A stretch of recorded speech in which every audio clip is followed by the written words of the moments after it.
Hello students, I am Adarsh Tiwari and welcome back to Magnet Brains, जहां पर आपको मिलता है 100% free and quality education from KG to class 12th। NTSC Olympiad, Hindi medium, English medium, सबका 100% free course available है। यहां पर कभी भी आपको एक या दो वीडियोस को देखने के बाद कोई फी पे करने की जरूरत नहीं पड़ेगी। तो आप जानते हैं कि हम क्या कर रहे हैं। तो हम एनसीईआरटी और आरडी शर्मा के एक बहुत ही परफेक्ट से कॉम्बो को कर रहे हैं सॉल्व। तो हम कहां तक पहुंच चुके थे? तो हमने प्रोबेबिलिटी चैप्टर स्टार्ट कर दिया आरडी से। एनसीईआरटी से वो आपका हो चुका है, आपने वहां से पूरे अपने कॉन्सेप्ट जो है वो दुरुस्त कर दिए हैं, और उसके बाद आप आ चुके हो आरडी की दुनिया में, जहां पर आपने बहुत अच्छे अच्छे क्वेश्चंस एक वीडियो में कर भी लिए हैं सॉल्व। तो अब हम आगे आएंगे, कुछ और थ्योरम्स पढ़ेंगे, अच्छे अच्छे क्वेश्चंस को और सॉल्व करेंगे। ठीक है, तो अगर इससे पहले कि आपने सारे वीडियोस नहीं देखे हैं तो पहले आप जाकर उन वीडियोस को देखिए, वरना चीजें समझ में नहीं आएंगी। और मैंने आपको पहले भी कहा है कि sets and permutations and combinations chapter जो है वो बहुत अच्छे से आपको आना चाहिए प्रोबेबिलिटी के चैप्टर को समझने के लिए। तो वो दोनों ही चीजें आप अच्छे से जाकर क्लियर कर लीजिए और उसके बाद यहां पर आइए। एक बात और कि मैं आप लोगों को ये बता दूं कि एनसीईआरटी को सॉल्व करने के बाद अगर आपको ये लगता है कि एक चैप्टर अच्छे से आ गया है तो फिर आप यहां पर बहुत अच्छे से सॉल्व कर सकते हैं चीजों को। अगर आपको ये लगता है कि जो चीजें मैं आपको यहां पर बता रहा हूं, आपको वेज अलग अलग यहां पर मैं बता रहा हूं कई सारे, और आपको ये लगता है कि नहीं एक ही किसी वे में सारी चीजें आ जाएं, सारे क्वेश्चन हो जाएं, तो आपको ये करवा सकते हैं हम कि एक ही वे में आपको सारी चीजें समझ में आ जाएं। सारे क्वेश्चंस के मतलब मैक्सिमम क्वेश्चंस के आप सॉल्यूशन निकाल सकते हो एक ही वे में, लेकिन आप मशीन नहीं हो। तो हम यहां पर चाहते हैं कि आपके बेसिक कॉन्सेप्ट्स क्लियर हों, क्योंकि जो ट्रिक्स या फिर कोई एक वे, आप एक एल्गोरिथम की बात करते हो कि एक ही वे में हम पुट करते जाएं, यहां से आलू डालें वहां से सोना निकलते जाए, तो ये हर बार पॉसिबल नहीं होता है, क्योंकि हमें आगे जेईई मेंस एंड एडवांस भी करना है, जहां पर एक ही क्वेश्चन के 4-4 आंसर्स भी आपको टिक करने होते हैं। इसलिए आपको सारे वेज पता होने चाहिए। इसलिए हम यहां पर ये जो कॉम्बो आपके लिए बनाया है इसीलिए बनाया गया है, ताकि आपके बेसिक कॉन्सेप्ट्स क्लियर हों। सिर्फ ये नहीं चाहते हम कि भाई मेहनत कम हो जाए और कोई भी क्वेश्चन ऐसे आप बोर्ड्स में सॉल्व कर ले जाओ। तो एक वे से आप हो सकता है इस बार या अगली बार बोर्ड्स के क्वेश्चन सॉल्व करो, लेकिन मैं आपको ये भी बता दूं कि बोर्ड्स के क्वेश्चंस भी काफी ज्यादा टफ और काफी अच्छे आते हैं। तो हमें जो करना है वो ये है कि हमारे बेसिक्स और रूट्स को सबसे ज्यादा स्ट्रॉन्ग करना है। वो स्ट्रांग होगा तो फिर वेज तो हम अपने मन से बना लेंगे सारे। आपने प्लेन वाले चैप्टर में देखा होगा कि हम सारे क्वेश्चंस को, किसी भी टाइप के क्वेश्चंस को कैसे सोच पा रहे थे और कैसे क्वेश्चंस को सॉल्व कर पा रहे थे, और कितने अच्छे अच्छे लेवल्स के हमने क्वेश्चन किए वहां पर। तो यहां पर भी जो क्वेश्चंस मिलेंगे आपको, जो टाइप मिलेंगे आपको, बहुत अच्छे अच्छे मिलेंगे। तो तैयार रहना है अपन को ना, कि हर तरीके की चीजों को हम समझ कर सॉल्व कर सकें। ठीक है, तो स्टार्ट करते हैं अपना एडिशन थ्योरम। यहां पर कोई बड़ी भारी बात नहीं है। अगर इससे पहले वाले वीडियो में आपको क्वेश्चन टफ लगे होंगे तो यहां पर अब थोड़े से इजी लगने लगेंगे वो क्वेश्चंस आपको, क्योंकि अब आपके पास थ्योरम्स है, सेट्स वगैरह के कॉन्सेप्ट्स हैं, जिनको आप यूज करके क्वेश्चंस को इजीली सॉल्व कर सकते हो। ठीक है, तो एडिशन थ्योरम में क्या बोल रहा है, तो पढ़ी हुई ये चीज हमने, इससे पहले हमने डिस्कस किया हुआ है भाई। ए यूनियन बी अगर हमको करना होता है, ठीक है, तो अगर मैं बोलता हूं P of A union B, तो ये आप सभी जानते हो कि जैसे number of elements of A union B होता था सेट्स के केस में, वैसे यहां पर प्रोबेबिलिटी होती ए यूनियन बी की। ए यूनियन बी मतलब ईदर ए और बी, दो इवेंट्स हैं आपके पास, या तो ए या तो बी, इनमें से कुछ एक होना है। ठीक है, तो ईदर ए और बी की बात हम यहां पर कर रहे हैं। तो यहां पर आप बोलोगे P of A plus P of B minus P of A union B होता है, जैसा हमने नंबर ऑफ एलिमेंट्स में पढ़ा हुआ है। Number of elements of A union B होता है number of elements of A plus number of elements of B minus number of elements of A union B, A intersection B. A union B लिख दिया मैंने, वहां पर गलती कर दी मैंने। ठीक है, अब अगर ये म्यूचुअली एक्सक्लूसिव इवेंट्स होंगे, तो म्यूचुअली एक्सक्लूसिव का मतलब मालूम था कि हमको इससे पहले पढ़ा है क्या हमने, तो आप बोलोगे 100% पढ़ा है।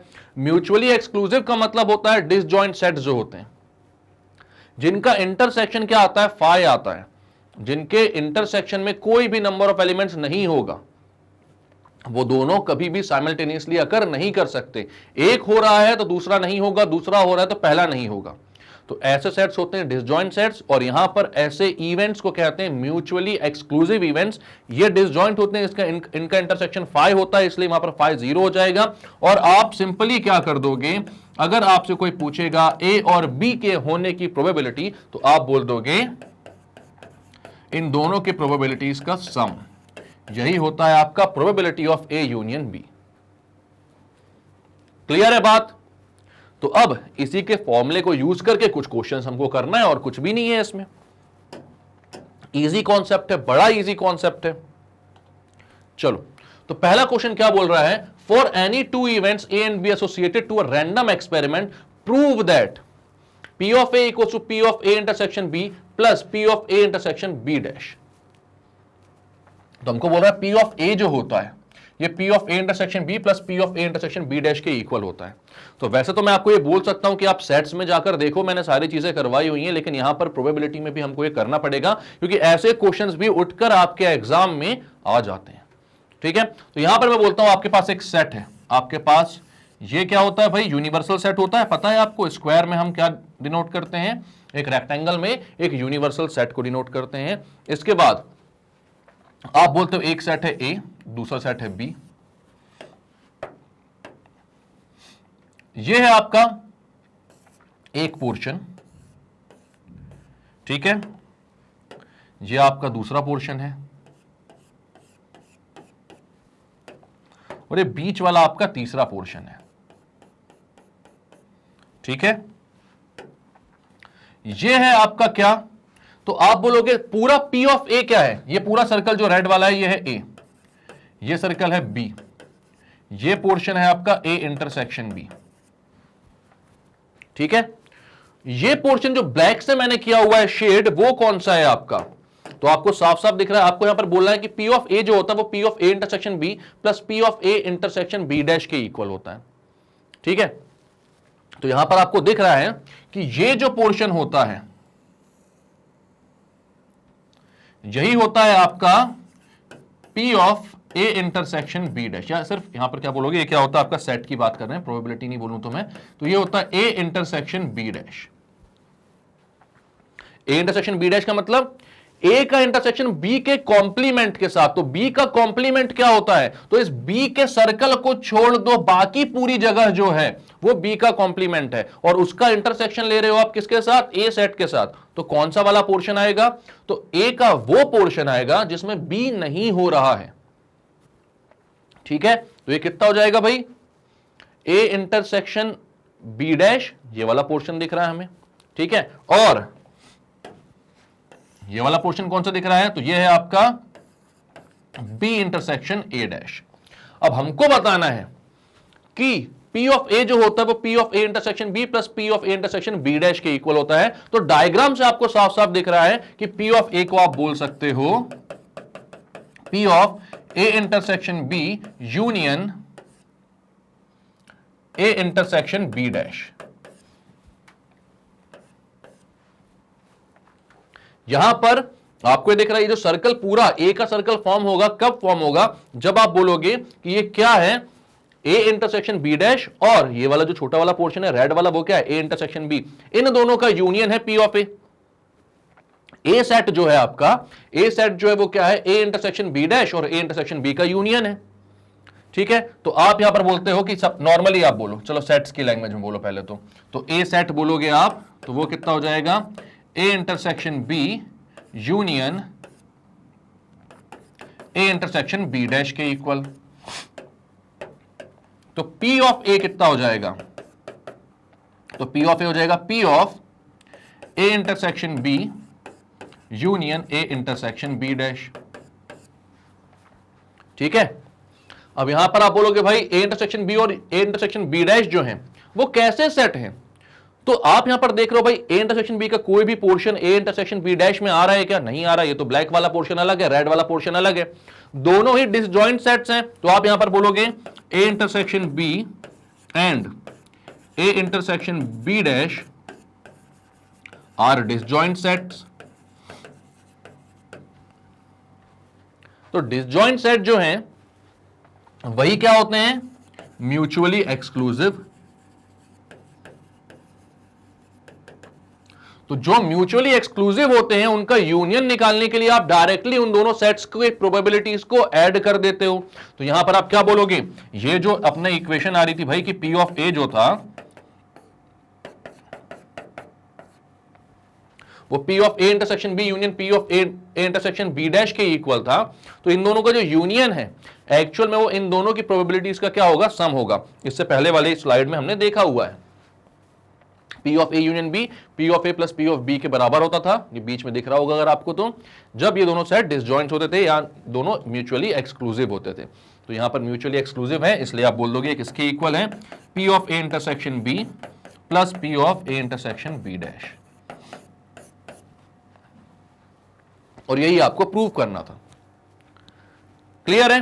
अब इसको एक तरीके से और कर सकते थे, अगर डिसजॉइंट सेट वाला फॉर्मूला आपको नहीं लगाना है तो आप बोल सकते थे P of A intersection B plus P of A intersection B dash है, यहां पर बार लिखूं या डैश लिखूं एक ही बात होती है ना। आप जानते हो कि P of A intersection B dash कितना होता है, तो वो होता है P of A minus P of A intersection B। यहां डायग्राम से दिख रहा होगा ना आपको, पूरे A में से अगर A इंटरसेक्शन B का ये जो बीच वाला पार्ट है उसको हटा दोगे तो ये ब्लैक वाला पार्ट बचेगा, A इंटरसेक्शन B डैश वही बचेगा। तो आप जानते हो P ऑफ A में से जब P of A intersection B हटा दोगे तो P of A intersection B dash बच जाएगा। यहां पर मैं पुट कर देता हूं, तो ये बन जाएगा क्या आपका, P of A intersection B plus P of A minus P of A intersection B। ये कैंसल आउट हो गया, बचा कितना, P ऑफ A, और राइट हैंड साइड पर यही तो था आपका लेफ्ट हैंड साइड पर, दोनों इक्वल आ गए। कर दिया प्रूव आपने, P ऑफ A क्या होता है, P of A intersection B plus P of A intersection B dash. तो क्लियर है, ये क्लियर करते हैं हम इसको। अब इसका उल्टा, P of B equal to P of A intersection B plus P of A intersection P of A dash intersection B। तो एग्जैक्टली वही करना है जो इससे पहले वाले क्वेश्चन में किया है, लेकिन इस बार B के फॉर्म में करना है, वैसे ही प्रोसीड करना है। ठीक है, तो ये वाला क्वेश्चन आपका असाइनमेंट है, आप कर लीजिए प्लीज इसको आसानी से, इजीली, बढ़िया तरीके से।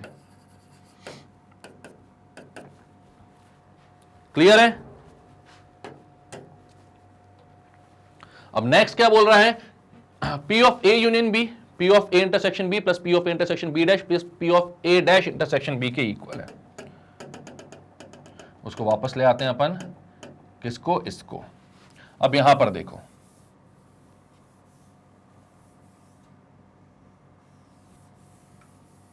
इसको इरेज करके अपन वापस आते हैं यहां पर, ये देखो।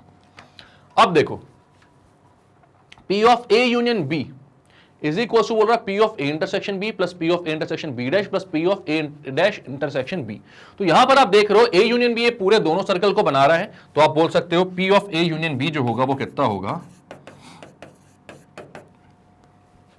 तो वो होगा P of A intersection B dash union A intersection B। इन सबका जो तीन अलग अलग रीजन्स हैं इन सबका यूनियन होगा, तभी जाकर वो दोनों सर्कल बनेंगे। ठीक है, यूनियन ये वाला कितना है, तो ये P of B dash B intersection A dash, P हटा दो अभी यहां पर। ठीक है, तो यहां पर आपने बोला P of A intersection B dash union P of union A intersection B union B dash B intersection A dash. ये तीनों ही कैसे हैं, म्यूचुअली एक्सक्लूसिव हैं, और आपको पता है अगर तीन म्यूचुअली एक्सक्लूसिव सेट्स होते हैं तो उनके लिए भी आप उन तीनों का यूनियन भी आप क्या लिख सकते हो, P of A plus P of B plus P of C।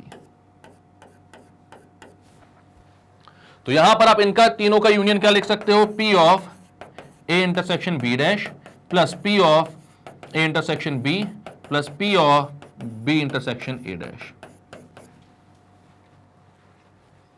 तो आगे ये आंसर जो बोला, तो वेन डायग्राम अगर आपने बना लिया ना तो फिर कुछ भी नहीं छूटना है। सेट के जितने भी आपके प्रूफ्स होते हैं बहुत इजीली आप प्रूफ कर लोगे अगर वेन डायग्राम आपसे बनाते आता है। तो हमने वेन डायग्राम बनाया, जो पहला ब्लैक वाला पोर्शन है वो है आपका A intersection B dash, middle में जो रेड वाला पोर्शन है वो है आपका A इंटरसेक्शन B, और जो ये राइट वाला पोर्शन है ये वायलेट कलर का वो है क्या, B इंटरसेक्शन A डैश। ठीक है, इन तीनों का जो यूनियन होगा वही आपका A यूनियन B बनेगा। ठीक है, तो आपका A यूनियन B, आपने इन तीनों के यूनियन को लिख दिया, और आपको मालूम है तीनों डिसजॉइंट सेट है, तो तीनों के एलिमेंट्स को आप ऐड कर दोगे, तीनों की प्रोबेबिलिटीज को आप ऐड कर दोगे तो P of A union B बन जाएगा। तो क्लियर, ये क्वेश्चन बहुत ही आसानी से, इसमें कोई दिक्कत कोई परेशानी आपको नहीं होनी चाहिए भाई, इजी क्वेश्चन है। ठीक है, तो क्लियर करते हैं अपन इसको। और नेक्स्ट क्वेश्चन क्या बोल रहा है भाई, यहां पर देख लेते हैं इसको। Basket contains 20 apples and 10 oranges out of which 5 apples and 3 oranges are defective. तो 20 में से 5 एप्पल डिफेक्टिव है, 10 में से 3 ऑरेंजेस डिफेक्टिव है, ठीक है। If a person takes out 2 at random, what is the probability that either both are apples और both are good. Either both are apples and और बोथ आर गुड। तो हमें यहां पर यूनियन निकालना है, क्योंकि ईदर और वाला केस है तो हमें समझ में आ गया। लेकिन हमारे इवेंट्स कौन कौन से होंगे, तो एक हम बोलते हैं भाई, एक इवेंट ए बोलता हूं मैं, इवेंट ए है दैट जो हमने सेलेक्ट किया है वो एप्पल है, ठीक है। Even a that the selected item is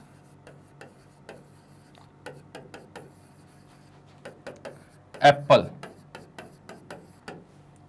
और इवेंट बी मैं निकालता हूं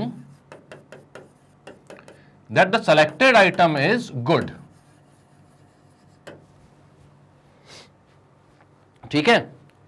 तो दो इवेंट मैंने बनाए, एक बनाया कि इवेंट ए जो है उसमें हम ये बता रहे हैं कि सिलेक्टेड आइटम एप्पल है, और दूसरा है कि इवेंट बी हम बता रहे हैं सिलेक्टेड आइटम जो है वो गुड है, ठीक है। तो हमें निकालना है P of A union B, either Apple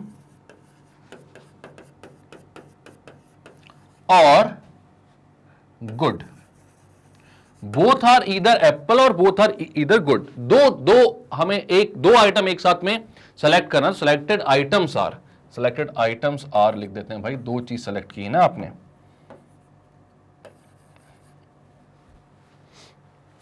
क्योंकि दो को सेलेक्ट करना है एक साथ। आपको क्या बोला है, if a person takes out 2 at random, एक आइटम नहीं सेलेक्ट करना है आपको, दो रैंडम आइटम आपको वहां से निकालने हैं, ठीक है।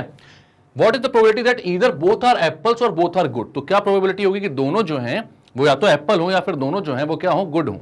तो आपको यहां पर ये देखना सबसे पहले तो भाई कि 20 एप्पल्स हैं, 10 ऑरेंजेस हैं, तो टोटल आपके पास कितने आइटम्स हैं, तो टोटल नंबर ऑफ आइटम्स कितने हैं आपके पास, तो वो है आपके पास 20 + 10 यानी 30। अब आपको यहां पर 30 में से दो निकालने हैं, 30 में से दो निकालने हैं, तो आप क्या बोलोगे, 30 में से दो निकालने हैं मतलब कि number of veg of choosing 2 items out of 30 items. Number of ways of choosing 2 items out of 30 items। भाई तो 30 में से 2 निकालना मतलब 30C2 वेज हो गए। कितने वेज हो गए, 30C2। क्लियर है ये बात। तो अब 30C2 वेज, क्योंकि 30 में से आपको दो निकालने थे। अब यहां पर क्या देखना है आपको कि जो दो आपके सेलेक्ट हुए हों वो या तो एप्पल हो, इवेंट ए है वो, तो पी ऑफ ए क्या हो जाएगा यहां पर, पी ऑफ ए नहीं, यहां सबसे पहले हमें निकालना है कि भाई ए के सेलेक्ट होने के मतलब एप्पल के सेलेक्ट होने के number of veg, number of ways in which 2 apples can be selected। तो हमें नंबर ऑफ वेज देखने जिसमें क्या हो जाए, दो एप्पल्स जो है वो सेलेक्ट हो सके। तो दो एप्पल्स सेलेक्ट होने के लिए आपके पास यहां पर एप्पल्स कितने हैं, 20 एप्पल्स हैं। दोनों आइटम जो आपने निकाले वो दोनों एप्पल हैं। इसके लिए आपको क्या करना पड़ेगा कि इन 20 में से कोई दो एप्पल्स आपको सेलेक्ट करने पड़ेंगे। तो आप यहां पर बोलोगे नंबर ऑफ वेज क्या हो जाएंगे, तो 20C2। सिलेक्शन के लिए हमेशा क्या यूज होता है, कॉम्बिनेशन, पता है आपको, ठीक है। अरेंजमेंट के लिए क्या यूज होता है, परम्यूटेशन। मैंने आपको पहले ही बोला है कि आपके सेट्स और परम्यूटेशन एंड कॉम्बिनेशन के जो कॉन्सेप्ट्स है वो बहुत स्ट्रांग होने चाहिए प्रोबेबिलिटी को अच्छे से करने के लिए, ठीक है। अब आप बोलते हो भाई कि दो एप्पल सेलेक्ट करने 20 में से, तो 20C2 वेज हो गए।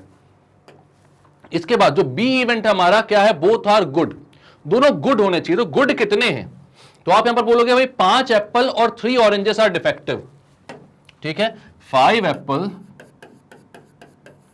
and 3 oranges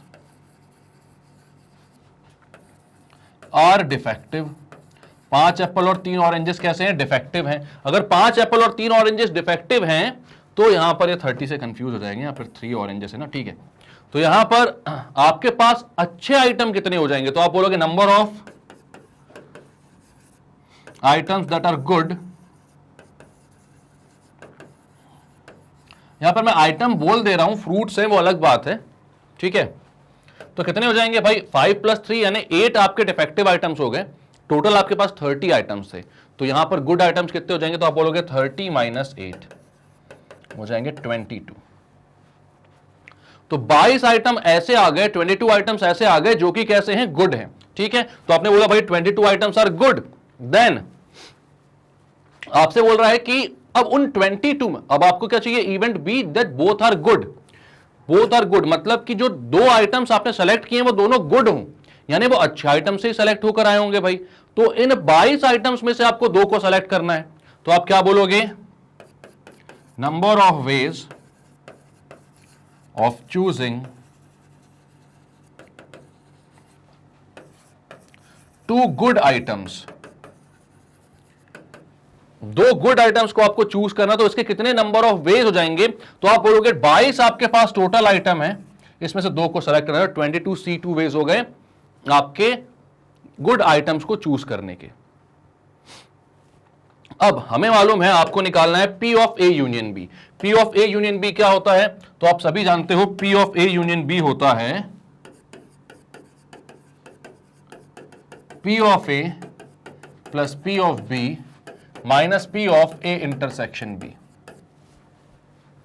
P of A union B होता है P of A plus P of B minus P of A intersection B।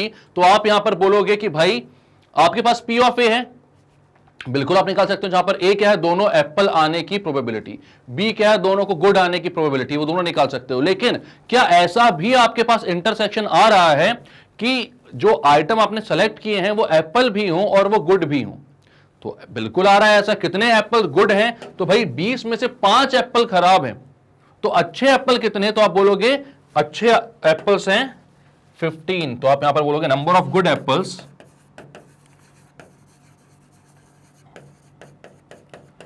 ये होता है आपका A इंटरसेक्शन B, तो वो कितने हैं 15। A इंटरसेक्शन B नहीं, नंबर ऑफ गुड एप्पल्स को आप 15 बोल देते हो, ठीक है।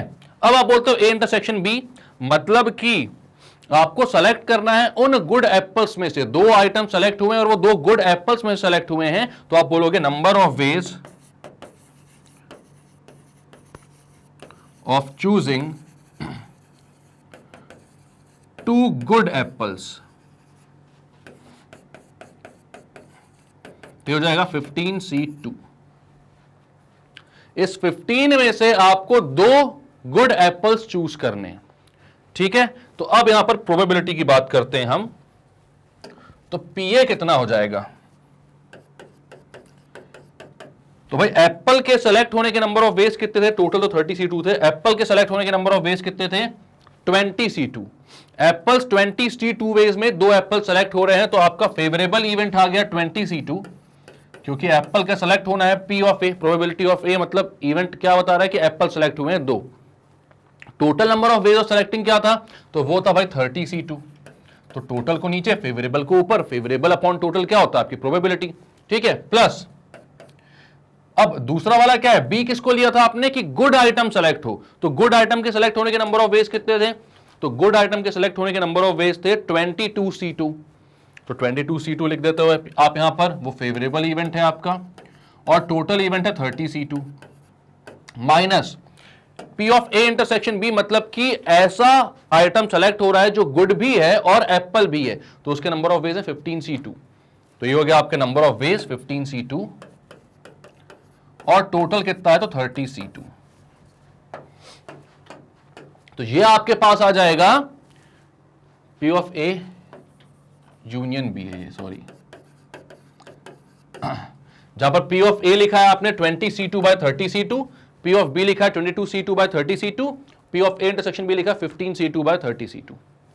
अब इसको सॉल्व करने की कोशिश करते हैं हम, तो इसको मैं बोलता हूं भाई 20 का फैक्टोरियल अपॉन 20 माइनस 2 का फैक्टोरियल इंटू 2 का फैक्टोरियल अपॉन 30 फैक्टोरियल 30 माइनस 2 का फैक्टोरियल अपॉन 2 का फैक्टोरियल प्लस 22 का फैक्टोरियल अपॉन 22 माइनस 2 का फैक्टोरियल इंटू 2 का फैक्टोरियल अपॉन भाई 30 फैक्टोरियल अपॉन 30 माइनस 2 का फैक्टोरियल इंटू 2 का फैक्टोरियल।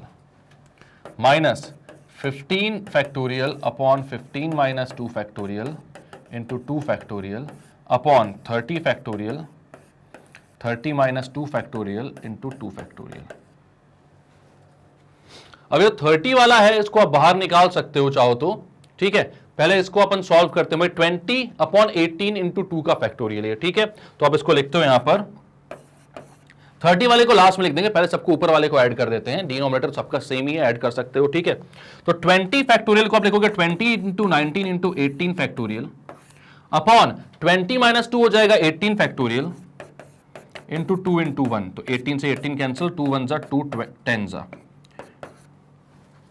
प्लस 22 के फैक्टोरियल को आप लिखोगे 22 into 21 into 20 factorial upon 20 factorial into 2 factorial. 20 से 20 कैंसिल, 2 फैक्टोरियल को 2 बोलोगे आप, ये 11। तो यहां पर आ गया 21 into 11 minus 15 into 14 into 13 factorial upon 15 minus 2 मतलब 13 का फैक्टोरियल इंटू 2 इंटू 1। 13 से 13 कैंसिल, 2 1 जा 2 7 जा, ठीक है। तो ये ऊपर वाली सारी चीजें तो आपके पास आ रही हैं। 10 इंटू 19 इज 120, ठीक है, सॉरी 10 इंटू 19 इज 190, तो ऊपर आ जाएगा 190 प्लस कितना था आपके पास 11 इंटू 21, तो ये आ जाएगा आपके पास 231। 190 प्लस 231 माइनस 15 इंटू 7 अपॉन कुछ नहीं, तो 15 इंटू 7 मतलब 105।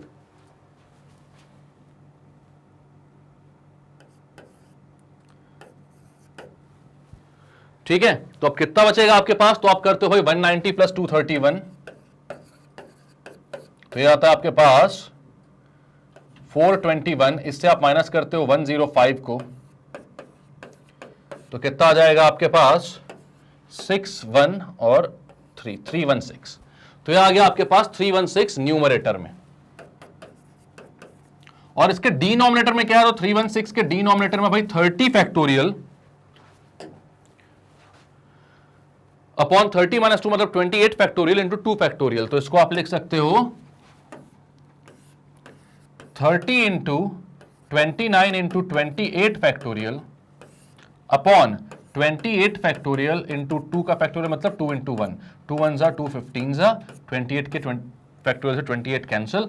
तो अब आपके पास नीचे बच रहा है 15 इंटू 29, तो कितना हो जाएगा, 5 9 जा 45, 5 2 जा 10 और 4 14 और 9 और 2, तो 5 3 1 मतलब 4 435।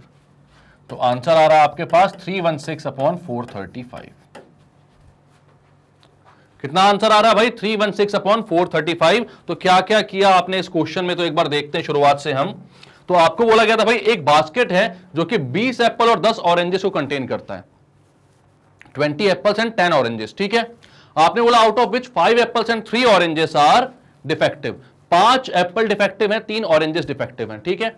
If a person takes out 2 at a random, 2 को एक साथ उसने किसी ने चूज किया, what is the probability that either both are apples और बोथ आर गुड, दोनों या तो एप्पल हैं या फिर दोनों कैसे हैं, अच्छे हैं, मतलब गुड हैं। तो आपने बोला ठीक है, इवेंट ए क्या होता है, हम इवेंट ए बोल देते हैं भाई, सेलेक्टेड आइटम्स आर एप्पल, दोनों आइटम जो सेलेक्ट हुए वो एप्पल हैं, ये इवेंट ए इसको रिप्रेजेंट कर रहा है, ठीक है।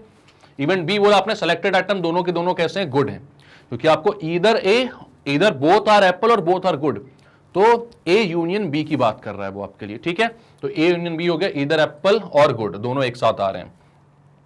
अब टोटल नंबर ऑफ आइटम्स 30 है, 30 आइटम्स में से 2 को सेलेक्ट करने के कितने नंबर ऑफ वेज होंगे, तो जब भी सिलेक्शन की बात होती है तो आप जानते हो कि वहां पे कॉम्बिनेशन लगता है, तो यहां पर 30C2 वेज बोल दिया आपने। अब 30C2 वे हो गया आपके 2 को सेलेक्ट करने के नंबर ऑफ वेज, ठीक है। इसके बाद आपने बोला P of A union B कितना होता है, तो P of A plus P of B minus P of A intersection B होता है। यहां पर कैसे पहुंच गए आप डायरेक्टली बिना कुछ और बोले, ठीक है। तो यहां पर आप अभी बोलोगे कि number of ways in which 2 apples can be selected, क्योंकि भाई ए वाला इवेंट बोला आपने कि 2 एप्पल सेलेक्ट होंगे, तो 2 एप्पल सेलेक्ट करने के नंबर ऑफ वेज होते हैं 20 एप्पल है टोटल, 20 एप्पल्स में से 2 को सेलेक्ट करना, 20C2।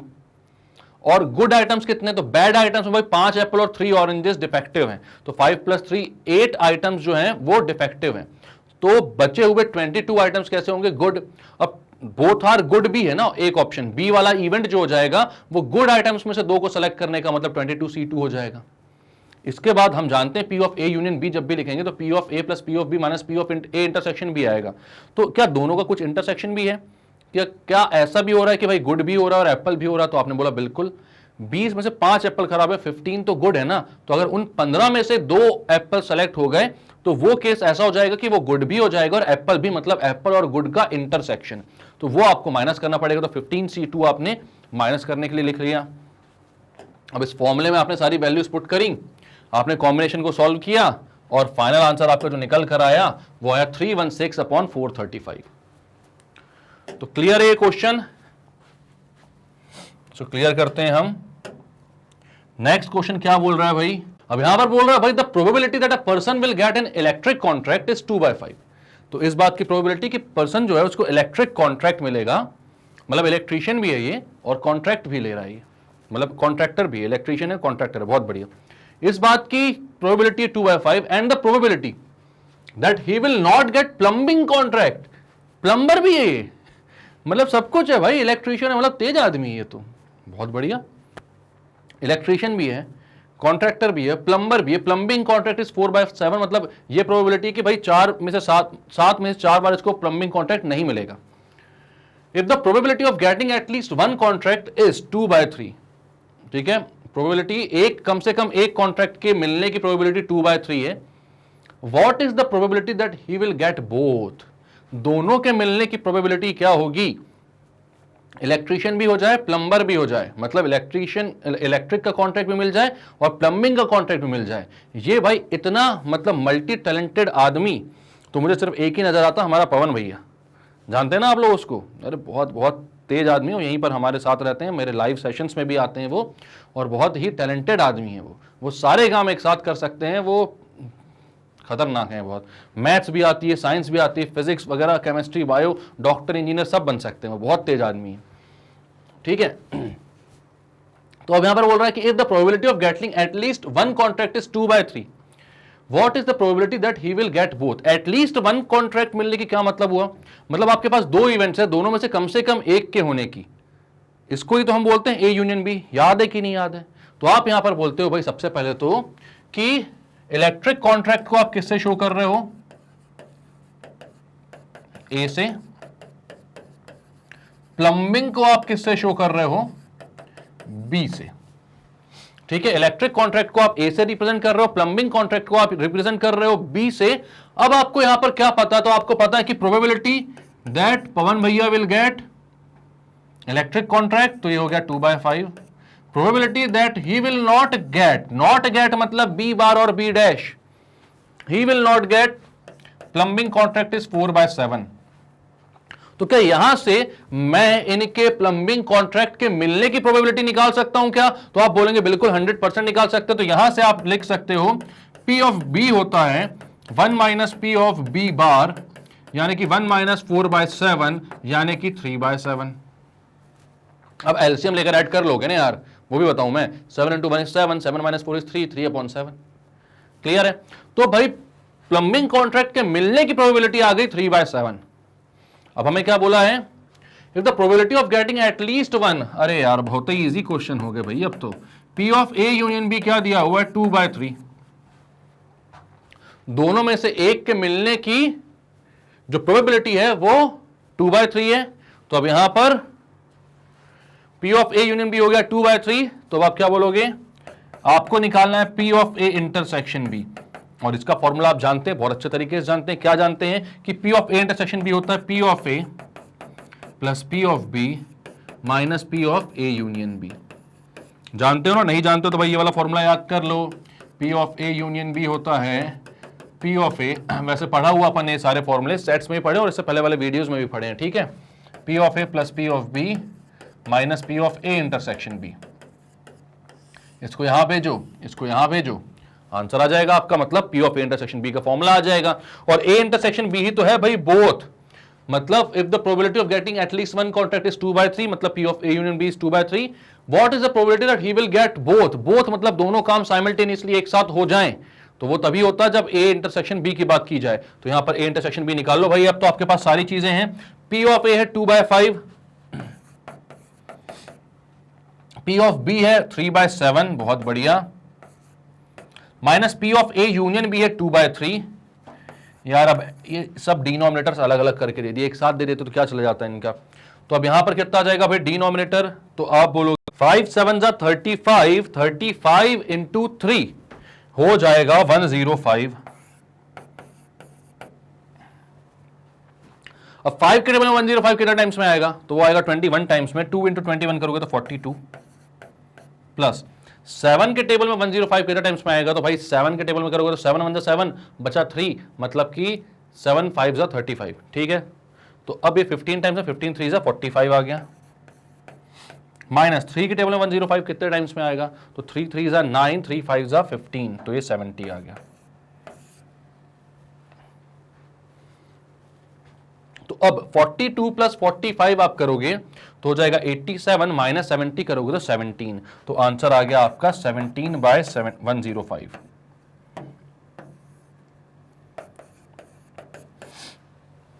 तो ये आपका आंसर है कि भाई साहब को प्लम्बिंग कॉन्ट्रैक्ट और इलेक्ट्रिक कॉन्ट्रैक्ट दोनों एक साथ मिल जाएगा। इसका आंसर है आपका कितना, 17/105। तेज आदमी है यार ये बहुत। तो क्या क्या किया आपने इस क्वेश्चन में, तो सबसे पहले तो अपन लोग ने देखा कि भाई लेट हम बोलते हैं इलेक्ट्रिक कॉन्ट्रैक्ट मिलने के जो हमारे नंबर ऑफ वेज हैं उसको ए बोलें, प्लम्बिंग को बी बोलें। तो प्रोबेबिलिटी ऑफ ए कितना हो जाएगा 2/5, प्रोबेबिलिटी ऑफ बी कितना हो जाएगा तो 4/7 दिया हुआ, ये मैंने कुछ नहीं निकाला, इसमें कोई रॉकेट साइंस नहीं है, ठीक है। अब प्रोबेबिलिटी ऑफ बी नॉट ना बी डैश है, मतलब प्लम्बिंग कॉन्ट्रैक्ट के नहीं मिलने की प्रोबेबिलिटी है 4/7, तो प्लम्बिंग कॉन्ट्रैक्ट के मिलने की प्रोबेबिलिटी क्या हो जाएगी, आपको पता है कि P of A plus P of A dash, A और नॉट ए का जो सम होता है वो हमेशा 1 के इक्वल होता है। वैसे B और B नॉट का सम जो हो जाएगा वो 1 के इक्वल होगा, तो P ऑफ B आ जाएगा 1 minus P of B not, value put करिए तो 3/7 आ गया अपने को। यहां पर प्लम्बिंग कॉन्ट्रैक्ट मिलने की प्रोबेबिलिटी, और प्लम्बिंग कॉन्ट्रैक्ट मिलने की प्रोबेबिलिटी अगर 3/7 है आपकी, तो आप क्या बोलेंगे कि भाई आपके पास P ऑफ B है, P ऑफ A है, P of A union B है, और आपको निकालना probability that he will get both, मतलब कि दोनों के साथ में मिलने की प्रोबेबिलिटी, मतलब probability P of A intersection B। तो इंटरसेक्शन के फॉर्मूले में रख दिया P of A plus P of B minus P of A union B, LCM निकालकर सॉल्व किया, आंसर आ गया।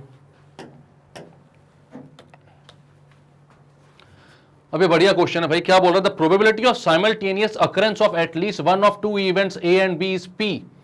Simultaneous occurrence of A and B, दोनों में से किसी एक के at least one of A and B, at least one of A and B का मतलब होता है P of A union B। याद है ये बात, हर बार हर क्वेश्चन में रिपीट कर रहा हूं मैं, अपन लोगों ने देखा भी हुआ टेबल बनाकर एक, तो आपको ये बात पता होनी चाहिए कि एटलीस्ट वन ऑफ ए और बी की बात जब भी की जाएगी तो ए यूनियन बी का फॉर्मूला लगेगा। तो यहां पर आपके पास P of A union B दिया हुआ है कितना, P of A union B कितना है, P है, ठीक है। अब if the probability that exactly one of A B occurs is Q, exactly one out of A B, मतलब कि अगर A हो रहा होगा तो B नहीं होगा, और B हो रहा होगा तो A नहीं होगा। इसका क्या मतलब हो रहा है, इसका मतलब हो रहा है यहां पर भाई exactly one out of A और B का मतलब होता है P of A union B, इधर A और B, A और B दोनों में से कुछ एक, ठीक है, minus P of A intersection B, ये होता है आपका exactly one out of A और B। अब ये कैसे आया होगा ये सोच रहे हो आपको, तो आप यहां से ये सोच सकते हो कि वेन डायग्राम बना लो आप। हमें चाहिए क्या है, exactly one out of A और B ना, तो या तो A हो या तो B हो, मतलब ये दो जो पोर्शन है ये चाहिए हमें, या तो ए वाला हो जाए या तो बी वाला हो जाए, लेकिन दोनों साथ में ना हो कभी भी। तो हमें क्या करना है, पूरा जो ए यूनियन बी है उसमें से ए इंटरसेक्शन बी को माइनस कर देना है, वही है आपका P of A exactly one of A और बी, ठीक है। चलो, तो अब ये दोनों की वैल्यू आपके पास आ चुकी है, आपको क्या प्रूव करना है, टू प्रूव अपन लिख लेते हैं यहां पर, टू प्रूव आपके पास क्या चीजें हैं। तो आपको बोला है P of A dash plus P of B dash bar बोल लो equals to 2 minus 2P plus Q। 2 minus 2P plus Q ये है आपका P of A bar plus P of B bar. तो यहां पर ये चीज हम कैसे लेकर आए? तो सबसे पहले तो हम देख सकते हैं P of A union B जो है वो P के बराबर है। तो यहां पर जो P of A union B है इसको हम पुट कर देते हैं, इस इक्वेशन में पुट कर देता हूं मैं। तो ये क्या हो जाएगा? तो आप बोलोगे P small p minus P of A intersection B is equals to Q। अब P of A intersection B है ये, तो इसको आप क्या बोल सकते हो? अब यहां पर यार बार बार कहीं पर भी नहीं दिख रहा है, कहीं पर भी नहीं दिख रहा है, तो इसको आप बोल सकते हो भाई P minus 1 minus P of A dash sorry A intersection B का बार इक्वल्स टू Q।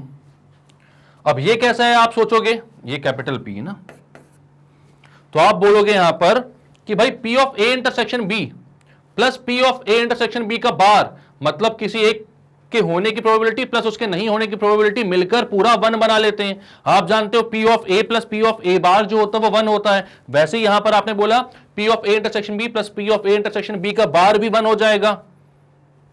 तो अगर वो 1 हो जाएगा तो उसको आप क्या बोल सकते हो? उसको आप बोल सकते हो 1 माइनस, मतलब P of A intersection B को आप क्या बोल सकते हो? तो इसको आप बोल सकते हो 1 minus P of A intersection B का बार। ठीक है, तो ये हो जाएगा P माइनस 1 माइनस, अब P of A intersection B का होल डैश है ये, इसको आप लिख सकते हो P of A dash union B dash equals to Q। ठीक है, अब क्या करते हो? उस P को वहां भेजते हो, माइनस को अंदर भेजते हो। ठीक है, तो ये क्या हो जाएगा? P वहां जाएगा P of A dash union B dash, अच्छा इस माइनस का है ना ये, ठीक है माइनस का है, और अच्छा ये प्लस हो जाएगा, सॉरी मेरी गलती। क्यों प्लस हो जाएगा? क्योंकि ये माइनस अंदर जाएगा तो 1 को माइनस कर देगा और इस माइनस वाले को प्लस कर देगा। एक स्टेप अगर आपको लिखना है तो लिख लो इस स्टेप को भी। तो यहां पर आप लिखोगे small p minus 1 plus P of A dash union B dash equals to Q। अब याद रखना यहां पर इसको प्रूव करने के बहुत अलग अलग वेज हो सकते हैं। मैं नहीं जानता इसका क्या वे है प्रूव करने का, मैंने नहीं देखा, मुझे नहीं पता कैसे करना है प्रूव, लेकिन मैं ये जानता हूं कि मुझे लेकर क्या आना है ना। मुझे पता है P of A bar plus P of B बार लेकर आना है लेफ्ट हैंड साइड पर। उसको लेकर आने के लिए मैं जो जो जुगाड़ कर सकता हूं मैं वो करता हूं, सिर्फ और सिर्फ वो करता हूं, और अपने आप हमारी चीज प्रूव हो जाएगी, देख लेना। तो मुझे यहां पर ये पता था कि भाई यहां पर इधर इस वाले इक्वेशन तक तो हमने कुछ नहीं, ये तो दी हुई थी चीजें, वही हमने एक साथ लिखी हुई है, P minus P of A intersection B equals to Q। यहां तक हमें कहीं पर भी A बार और B बार दिख नहीं रहे थे, तो हमने बोला यार बार तो लेकर आना पड़ेगा ना। तो बार लेकर आना है तो P of A intersection B को मैं लिख सकता हूं 1 minus P of A intersection B का बार, वहां बार लगाया। अब डी मॉर्गन्स लॉ ये कहां से आएगा भाई? तो ये डी मॉर्गन्स लॉ से आएगा ना, by De Morgan's law.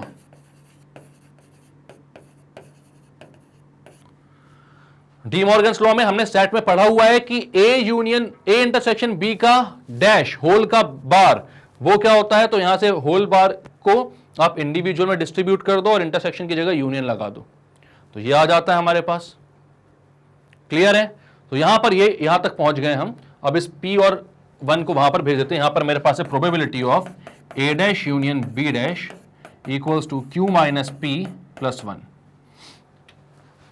Q है प्लस 1 है माइनस 2P है। ओहो, यहां पर प्लस 2 चाहिए आपको, यहां पर वहां पे 1 है, तो कुछ ना कुछ करके कोई चीज तो एक और आ रही होगी जो बढ़ा रहा होगा इनकी वैल्यू को। चलो हमें नहीं पता यार, हमें नहीं पता कि कैसे क्या आएगा, बट हम ये जानते हैं हमें ये बनाना है P of A bar plus P of B बार। हम सिर्फ एक ही चीज पर कॉन्सेंट्रेट करते हैं कि हमें क्या बनाना है, राइट हैंड साइड पर क्या आ रहा है क्या नहीं, उसको देखकर हम कंफ्यूज नहीं होते। क्योंकि हम एक बात जानते हैं कि अगर हम सही कर रहे हैं सारे कैलकुलेशंस को और हमें ये चीज अगर मिल जाती है लेफ्ट हैंड साइड पर, तो राइट हैंड साइड पर झक मार के चीज वही आने वाली है, कुछ भी कर लो वही आएगी। तो अब यहां से P of A dash union B dash से P of A dash plus P of B dash तक कैसे पहुंच सकते हो आप? तो हम जानते हैं यहां पर कि अगर मैं फॉर्मूला लिखूं P of A union B का, तो वो हो जाता है P of A plus P of B minus P of A intersection B। या फिर यहां पर अगर मैं बात करूं तो P of A dash union B dash का फॉर्मूला क्या लिख सकता हूं? तो वो होता है P of A dash plus P of B dash minus P of A dash intersection B dash minus P of A dash intersection B dash. ठीक है, तो अब ये चीज हमें यहां पर लेफ्ट हैंड साइड पर दिख रही है, P of A dash union B dash, तो वही वाला फॉर्मूला लगा देता हूं मैं। तो यहां पर क्या बन जाएगा आपके पास? P of A dash left hand side पर बनेगा plus P of B dash minus P of A dash intersection B dash equals to right hand side पर क्या है? Q माइनस P प्लस 1, तो वो लिख देता हूं मैं। अब हमें साफ साफ दिख रहा है कि A बार और P of A bar plus P of B बार बन चुका है, जिसको मैं डैश बोल रहा हूं, बात वही है, तो वो बन चुका है। बट ये हमें नहीं चाहिए लेफ्ट हैंड साइड पर, ये हमें राइट हैंड साइड पर भी नहीं चाहिए, ये हमें कहीं नहीं चाहिए, तो इसकी वैल्यू कुछ ना कुछ आ रही होगी। तो आप देखते हो P of A dash intersection B dash की वैल्यू कैसे आ सकती है? A dash intersection B dash की वैल्यू कहां से आ सकती है? तो आप बोलते हो यहां पर P of A union B की वैल्यू आपके पास P, ठीक है, आपको पता है, यहां पर थोड़ा सा अपन लिखते हैं इसको अच्छे से। P of A union B कितना है? P। P of A union B का बार हो जाएगा 1 माइनस P, स्मॉल p है ना वो। आपको पता है कि भाई A यूनियन B और A यूनियन B का बार जो है वो मिलकर प्रोबेबिलिटी 1 बना लेंगे, टोटल 1 बना लेंगे, ठीक है। तो अगर P of A union B P है, तो P of A union B का बार होता है 1 minus P of A union B, जो कि हो जाएगा 1 माइनस P। और डी मॉर्गन्स लॉ से आप जानते हो कि यही जो चीज होती है, P of A union B का बार जो होता है वही होता है आपका P of A dash intersection B dash, ठीक है। बार लिख दो, बार लिखना तो P ऑफ A, यहां पर भी डैश ही लिखो ना यार, क्योंकि पूरी जगह अपन ने डैश ही लगाकर चलो, डैश ही लिख दो। आप डी मॉर्गन्स लॉ में जानते हो कि भाई होल का डैश है उसको इंडिविजुअल डैश में कन्वर्ट कर दो, और ये जो यूनियन है उसके साइन को इंटरसेक्शन में कन्वर्ट कर दो, तो P of A dash intersection B dash मिल गया आपको। अब P of A dash intersection B dash की वैल्यू कितनी आ रही है? 1 माइनस P। यहां देखो आपको P of A dash intersection B dash की वैल्यू चाहिए थी, और कितनी चाहिए थी? 1 माइनस P वहां पर आ चुकी है, उसको पुट करते हैं तो हो जाएगा P of A dash plus P of B dash is equals, sorry, minus P of A dash intersection B dash की जगह आप लिखोगे 1 माइनस P, तो ये वाला जो माइनस है इस 1 को माइनस और P को प्लस कर देगा, तो हो जाएगा plus, sorry, minus 1 plus P equals to Q minus P plus 1। अब P से P कैंसिल कर देना और 1 से 1 कैंसिल कर देना, कर देंगे? नहीं करेंगे भाई, साइन अलग है दोनों के ना, साइन सेम होता तो कैंसिल करोगे आप।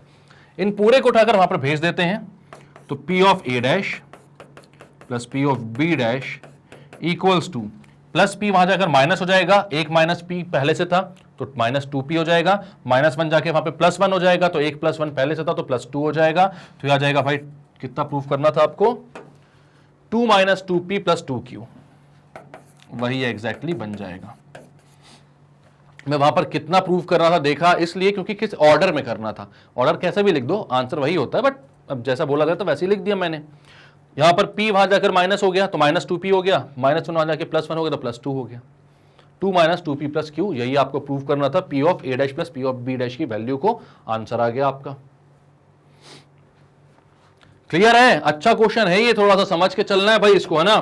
तो क्या क्या किया आपने इस क्वेश्चन में, थोड़ा सा देखते हैं एक बार। तो आपको यहां पर दिया हुआ था the probability of simultaneous occurrence of at least one of two events A and B is P, दोनों के simultaneously at least one of A और B, मतलब कि A यूनियन B की वैल्यू दी हुई है P। इसके बाद बोला गया the probability that exactly one of A और B occurs is exactly 1 out of A and B। Exactly 1 मतलब कि या तो A हो तो B ना हो, B हो तो A ना हो। तो आप इसको P of A minus B plus P of B minus A B बोल सकते हो, या फिर बैंड डायग्राम से हमने देख लिया P of A union B minus P of A intersection B जो होता है वही होता है आपका exactly 1 out of A and B। ठीक है, अब आपको यहां पर प्रूव करना था P of A bar plus P of B bar is equal to 2 minus 2P plus Q के इक्वल होता है। तो आपने सबसे पहले तो यहां पर क्या लिखा, P minus P of A intersection B equal to Q। अब ये कैसे लिख दिया भाई, यहां पर P of A union B P दिया हुआ था, इस वाले फॉर्मूले में A यूनियन B की जगह P रख दिया स्मॉल वाला, इस P को वहां भेज दिया। इसके बाद आपने क्या बोला, चलो अभी नहीं भेजा था इस वाले में, अपन भेज भी सकते हैं, कोई दिक्कत नहीं है। P of A intersection B, अब यहां पर हमें कहीं पर भी A बार और B बार नहीं दिख रहा है जो हमको प्रूव करना है, तो आपने बोला भाई लेकर आना पड़ेगा वो, तो यहां पर P of A intersection B का बार था, तो P of A intersection B के बार को, sorry P of A intersection B था, उसको बार में कन्वर्ट करना। तो आप जानते हो कि P ऑफ A होता है 1 minus P of A dash, तो आपने वही लिखा है यहां पर P of A intersection B को 1 minus P of A intersection B का डैश या फिर बार या फिर not P of A intersection B। तो यहां पर इसको आपने डी मॉर्गन्स लॉ से ओपन कर दिया, इंटरसेक्शन की जगह यूनियन और इंडिविजुअल डैश आ गए आपके पास। इसके बाद P को और 1 को वहां भेजा, P of A dash union B dash आपके पास आ गया Q माइनस P प्लस 1। अब यहां पर आपको P of A dash plus P of B dash चाहिए था, तो यहां पर आपने देखा कि भाई P of A union B का जो फॉर्मूला होता है वो P of A plus P of B plus minus P of A intersection B होता है। तो P of A dash union B dash का फॉर्मूला भी ऐसे ही होगा, तो वहां पर आपने पुट कर दिया, तो P of A dash plus P of B dash मिल गया, वहां पर Q माइनस P प्लस 1 मिल गया, लेकिन बीच में P of A dash intersection B dash आ रहा था फोकट में, इसको हटाना था हमको। तो हमने बोला कि P of A union B P दिया हुआ है, गिवन है, तो P of A union B का बार कितना हो जाएगा, इसका कॉम्प्लीमेंट, तो 1 माइनस P हो जाएगा, क्योंकि ये दोनों मिलकर 1 बना रहे होंगे। ठीक है, प्रोबेबिलिटी 1, यही तो अपना होता है P of A dash intersection B dash. इसकी वैल्यू पुट करी, आंसर जो आना था वो आ गया, प्रूव हो गया। क्लियर है?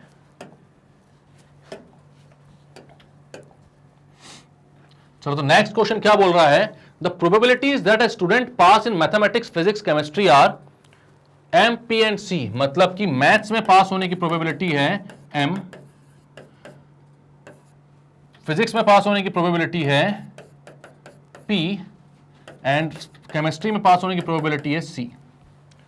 Of these subject the student has a 75% chance of passing in at least 1, इन तीनों में से एक में पास होने के जो चांसेस हैं स्टूडेंट के वो है 75%, कम से कम एक में तो पास होगा एट लीस्ट 1 में। ठीक है, and 50% chance of passing in at least 2, कम से कम 2 में पास होने के चांसेस हैं भाई 50%।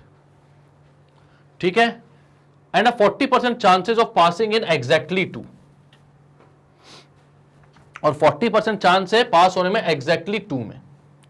एटलीस्ट 2 और एग्जैक्टली 2 दोनों में डिफरेंस है क्या, एटलीस्ट 2 में मतलब कि कम से कम 2 में पास होगा, 3 में भी पास हो सकता है, वो भी चलेगा इसमें, और एग्जैक्टली 2 में 2 में ही पास होना है, ना तो 3 में ना तो 2 से कम में। ठीक है, तो अब यहां पर आप देखते हो भाई कि स्टूडेंट है 75% chance of passing in at least 1, at least 1 का मतलब 3 में से कम एक किसी ना किसी एक में होगा, मतलब वो होगा P of M union P union C, उन तीनों का यूनियन, और वो कितना हो जाएगा भाई 75%, मतलब 75/100। फिजिक्स केमिस्ट्री मैथ्स तीनों में से किसी एक में, कम से कम एक में पास होने का जो प्रोबेबिलिटी होती है वो P of M union P union C तीनों के यूनियन से आती है, और वो आ रही है आपके पास 75%।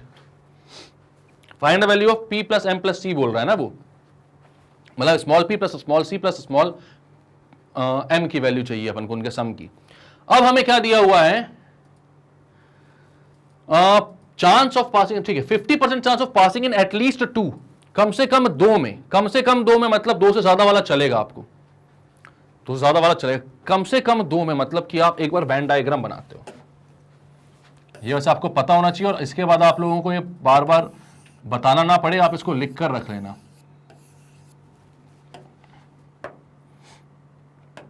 2 में पास हो रहा है मतलब ये क्या हो गया, A इंटरसेक्शन B, अगर चलो ठीक है फिजिक्स और केमिस्ट्री और मैथ्स है ना, तो पहला मैथ्स है ना, तो मैथ्स फिजिक्स केमिस्ट्री, तो ये वाला हो गया मैथ्स इंटरसेक्शन फिजिक्स।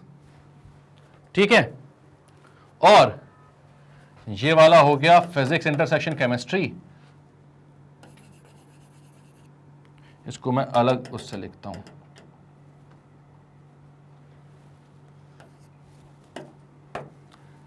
और ये वाला हो गया फिजिक्स इंटरसेक्शन केमिस्ट्री, और ये वाला हो गया मैथ्स इंटरसेक्शन केमिस्ट्री। अब आपको चाहिए है probability of passing in at least 2, कम से कम 2 में पास हो सकता है, तीनों में पास होना भी चलेगा। तो कम से कम दोनों में पास होना है, मतलब कि आपको probability of maths and physics plus probability of physics and chemistry plus probability of maths and chemistry चाहिए। इन सबको आपने ऐड कर दिया, लेकिन इन तीनों को जब आप ऐड करोगे तो आप देख रहे हो कि जो बीच वाला पोर्शन है, बीच वाला पोर्शन कौन सा होता है, ये वाला, वो कौन सा होता है, तो वो होता है आपका maths intersection physics intersection chemistry, इन तीनों का इंटरसेक्शन। तो जब भी आप मैथ्स और फिजिक्स को ऐड कर रहे हो, फिजिक्स और केमिस्ट्री को ऐड कर रहे हो, और मैथ्स और केमिस्ट्री को ऐड कर रहे हो, तो इनके जो बीच वाला पोर्शन वो 3 बार ऐड हो जा रहा है, 3 बार ऐड हो जा रहा है। हमें 3 बार चाहिए होगा क्या, तो आप बोलोगे नहीं चाहिए होगा 3 बार, 3 बार नहीं चाहिए है, लेकिन कितनी बार चाहिए, 1 बार तो चाहिए आपको, क्योंकि एटलीस्ट 2 बोला है, तो 2 से ज्यादा वाले भी चलेंगे, मतलब तीनों में पास होने वाला भी चलेगा। तो भाई 3 बार ये ऐड हो रहा है एक जबरदस्ती में, तो अपन को उसमें से 2 बार जो है वो माइनस करना पड़ेगा, क्योंकि 1 बार तो आपको यहां पर चाहिए है। तो यहां पर आप माइनस कर दोगे -2 M intersection P intersection C, तो ये होता है एटलीस्ट 2। तो आप बोलोगे पासिंग इन एटलीस्ट 2, वो होता है P of M intersection P plus P of P intersection C plus P of M intersection C minus 2 into P of M intersection P intersection C। और ये कितना दिया हुआ है, कम से कम 2 में पास होने के चांसेस है 50/100, 50/100 मतलब 50%, मतलब 50/100। अब अगर मैं बोलता आपसे इसी में निकालो एग्जैक्टली 2 में, एग्जैक्टली 2 का मतलब होता है आपको चाहिए ये वाला पोर्शन, ये वाला जिसमें एग्जैक्टली 2 मतलब कि मैथ्स और फिजिक्स में पास हो रहा है, ये वाला जिसमें एग्जैक्टली 2 यानी कि फिजिक्स और केमिस्ट्री में, और ये वाला यानी कि एग्जैक्टली 2 मतलब मैथ्स और केमिस्ट्री में पास हो रहा है। मतलब जो बीच वाला पोर्शन है ना, M intersection P intersection C वाला, जिसमें तीनों में पास हो रहा है, वो हमें नहीं चाहिए, बिल्कुल भी नहीं चाहिए, 1 भी नहीं चाहिए। तो भाई 2 माइनस किए थे तो 1 बच रहा था, तो 3 माइनस कर देंगे तो 1 भी नहीं बचेगा। तो आप बोलोगे एग्जैक्टली 2, पासिंग इन एग्जैक्टली 2, तो वो हो जाएगा P of M intersection P plus P of P intersection C plus P of M intersection C minus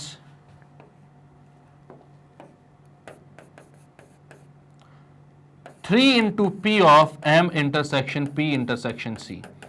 और इसकी वैल्यू कितनी हो जाएगी, तो इसकी वैल्यू भाई 40% चांसेस है, मतलब 40/100। ये हो गया 40/100। कोई दिक्कत कोई परेशानी इसमें आपको? अब सबको आप, इसको क्यों लाइन खींचने की जरूरत, वहां पे क्या ही कर लूंगा मैं। इसको मैं बोलता हूं इक्वेशन नंबर 1, इसको मैं बोलता हूं इक्वेशन नंबर 2। चलो मैं छोड़ो, इसको इक्वेशन 1 और 2 नहीं बोलता हूं, इसको बोलता हूं इक्वेशन 1, इसको बोलता हूं इक्वेशन 2, इसको बोलता हूं इक्वेशन 3। तो 3 इक्वेशन आपके पास बन गई हैं, ठीक है। तो अब यहां पर आप ध्यान दोगे कि 3 इक्वेशन है, आपको चाहिए है P plus M plus C, P plus M plus C, इन तीनों के आपको प्रोबेबिलिटी चाहिए कि भैया P plus M plus C क्या है, ठीक है। और आपके पास जो इक्वेशंस हैं उसमें कहीं पर भी P, M और C आप यूज कर पा रहे हो क्या, तो आप बोलोगे हाँ यूज कर पा रहे हैं। कहां पर? P of M union P union C के फॉर्मूले में। P of M union P union C का फॉर्मूला कहां लिख दूं मैं, तो यहां पर मैं लिख देता हूं भाई, आपके पास probability of M union P union C हो जाएगा P of M plus P of P plus P of C minus P of M intersection P minus P of M intersection C minus P of P intersection C plus P of M intersection P intersection C। ये formula आपको याद होना चाहिए, इसको equation 4 बोल दे रहा हूं।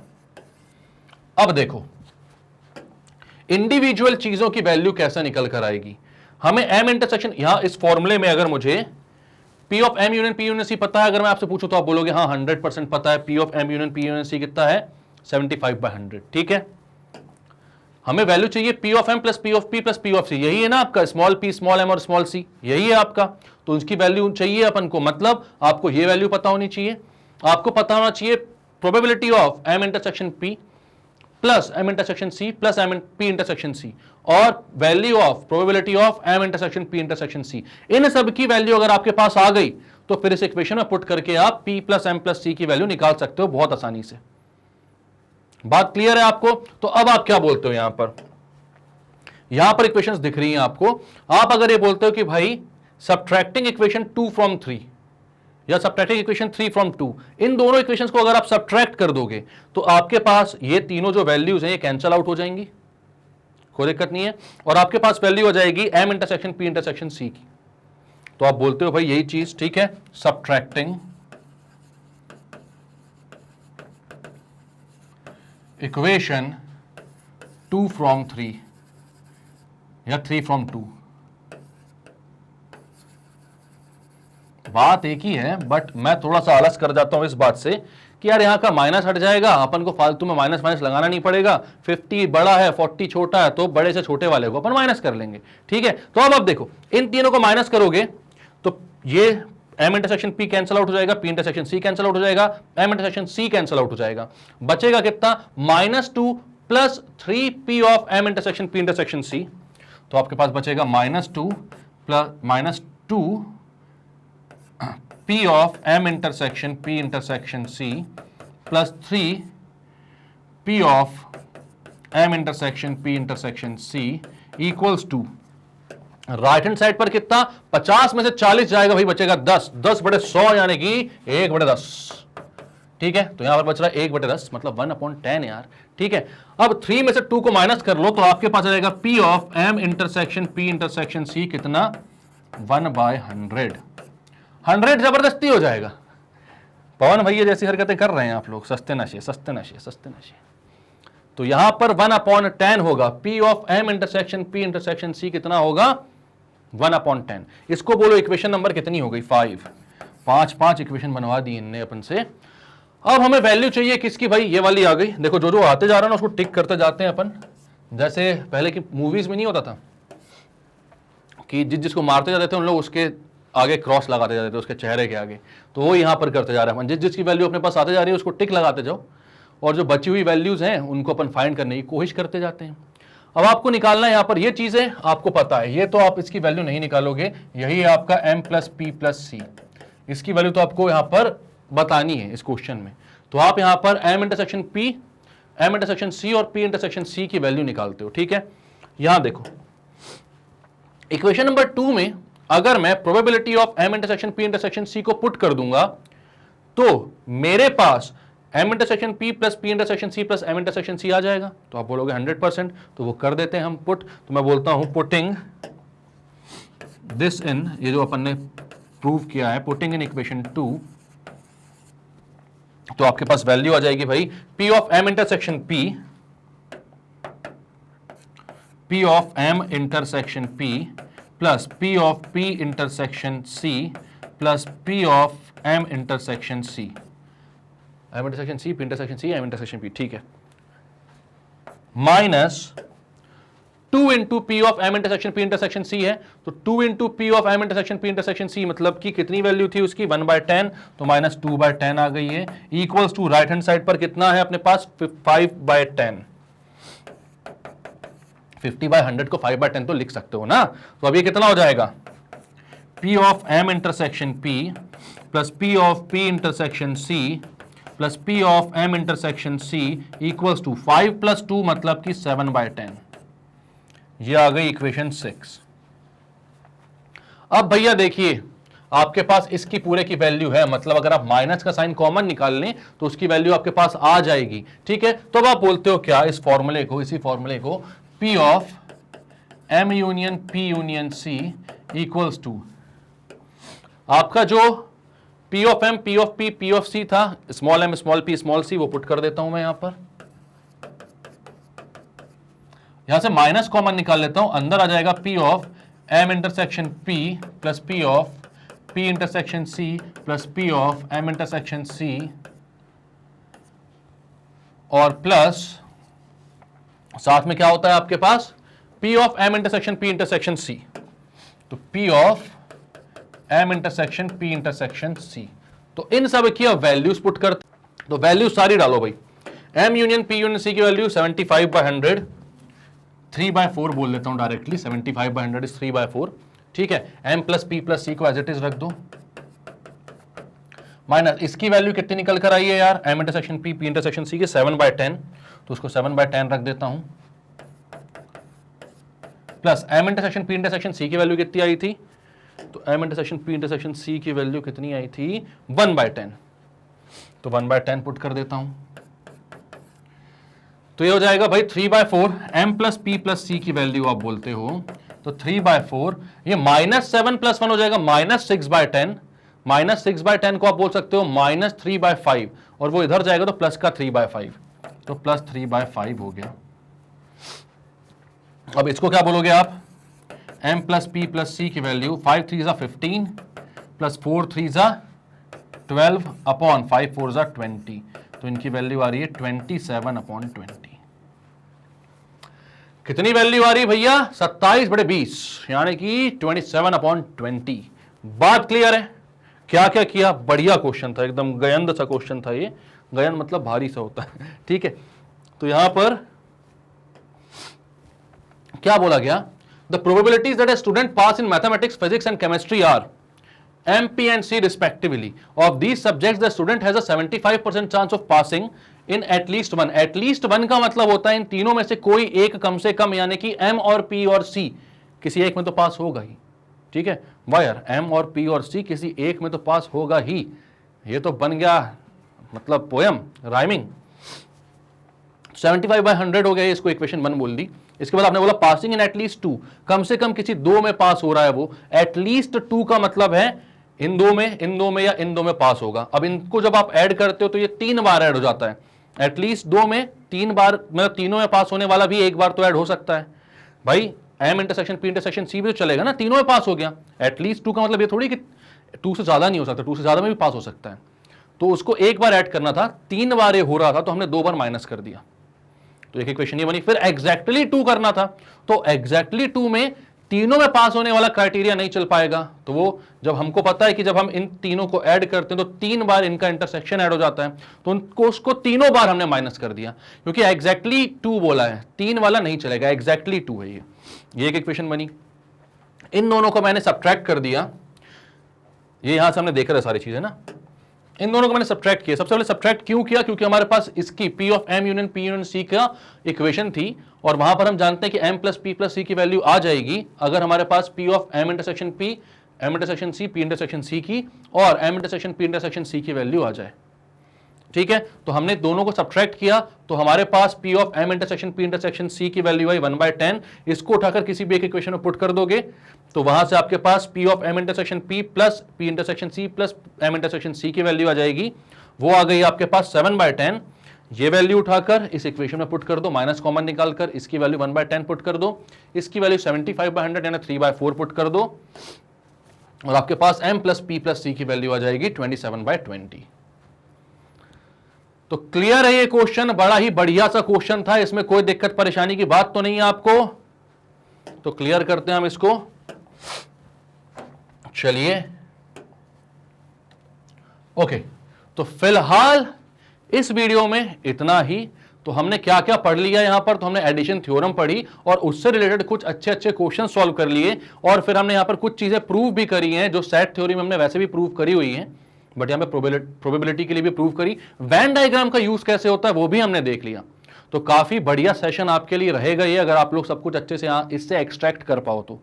इसके बाद बहुत ही इंपॉर्टेंट टॉपिक यानी कि कंडीशनल प्रोबेबिलिटी हम स्टार्ट करेंगे नेक्स्ट वीडियो से, तो बिल्कुल भी उसको देखना ना भूलिएगा क्योंकि बहुत इंपॉर्टेंट होता है वो, ठीक है।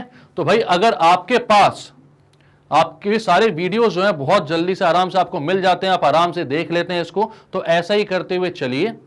बट अगर वीडियोस को ढूंढने या देखने में कोई भी दिक्कत या परेशानी होती है तो आप magnetbrains.com पर जा सकते हैं, या फिर मैग्नेट ब्रेन्स का ऐप भी डाउनलोड कर सकते हैं। दोनों ही जगह आपको सब्जेक्ट वाइज प्लेलिस्ट मिल जाएगी, केजी से लेकर क्लास 12 तक, NTST olympiad, Hindi medium, English medium, सब कुछ 100% फ्री है, आप जानते हैं।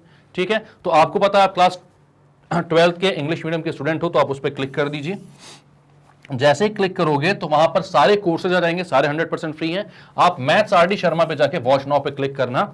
जैसे ही आप क्लिक करेंगे तो वहां जितने भी मेरे वीडियोस हैं टाइटल और डिस्क्रिप्शन के साथ आपको मिल जाएंगे। तो जो सा भी वीडियो आपका छूट गया है या आपको दोबारा रिवीजन करना था और दिख नहीं रहा है तो वहां पर आप ढूंढ लीजिएगा, टाइटल पढ़िएगा, डिस्क्रिप्शन पढ़िएगा, क्लिक कीजिए और मैं वहीं पर आ जाऊंगा पढ़ाने के लिए। आपको और कहीं जाने की जरूरत नहीं भाई, आराम से वहीं पर पढ़ें सब कुछ, बिना डिस्ट्रैक्शन के, बिना किसी अनवांटेड ऐड के आप आराम से वहां पर पढ़ सकते हैं, सारी चीजों को समझ सकते हैं।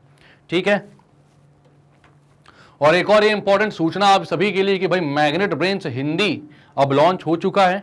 तो आपको अगर लगता है कि आपको या पे किसी फ्रेंड को या किसी रिलेटिव को इस बात से फायदा हो सकता है तो जरूर जाएं मैग्नेट ब्रेन्स हिंदी में और जाकर उसको क्या करें, सब्सक्राइब करें और बेल आइकन को प्रेस करें, मतलब कि हिंदी में, शुद्ध हिंदी में बोला जाए तो घंटे को दबा दें ताकि आप लोगों को क्या मिल सके, नोटिफिकेशन मिल सके। बहुत ही शानदार टीचर हैं, सब कुछ वहां पर 6th क्लास से लेकर 12th क्लास तक शुद्ध हिंदी भाषा में सब कुछ अवेलेबल है वहां पर, है ना।